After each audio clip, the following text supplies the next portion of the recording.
Hello guys, it's me again, Jam. So a lot of you have been asking me on how to mail the Form I-129F if you're filing for K-1 visa petition without a lawyer. So guidance for the DIY filer. So first, you need to prepare for your K-1 visa packet.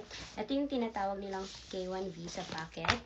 So on top, you're going to put the Form G1145. Ano ba yung purpose ng Form G1145? So that you can receive a text or mail once the USCIS receive your petition. So ilalagay nyo yan sa unahan. And then, hindi to ang exact paper ha. Example lang to. So, kumuha lang ako ng mga papers dyan. And then, after that, you need to put Form I-129F. Make sure na lahat nyo na fill outan doon sa Form I-129F. And then, make sure na merong signature ng iyong fiancé. So, yan. Form I-129F. And then, the next one, yung payment. So, yung fiancé ko kasi, nag-pay siya via check. Pero ngayon hindi na ata available ang check. So, pwede nyo gamitin is yung credit card. So, you can pay credit card by filing out Form G1450. So, ganito ang itsura niya. And then, placing it in the packet. So, isasama yun siya dito sa packet. Kasi i-check din ng USCIS din para matanggap din nila yung payment.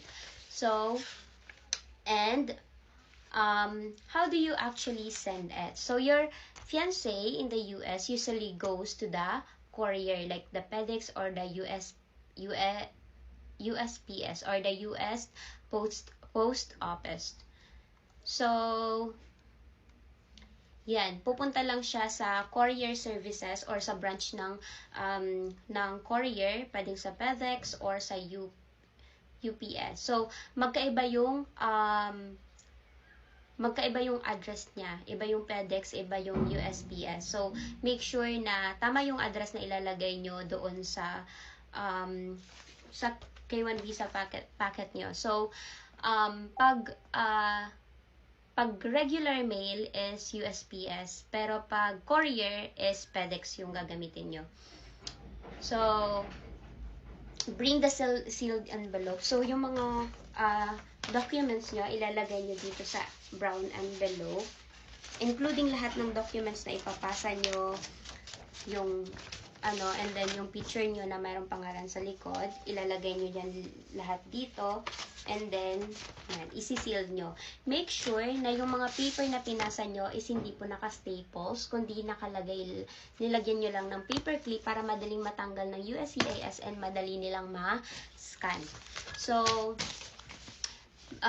yung fiancé ko, my fiancé mailed the K1 visa packet by going to the courier like FedEx and then sending it to the USCIS lockbox address. So, magkaiba po yung address ng USPS and address ng FedEx. So, ito yung address nila.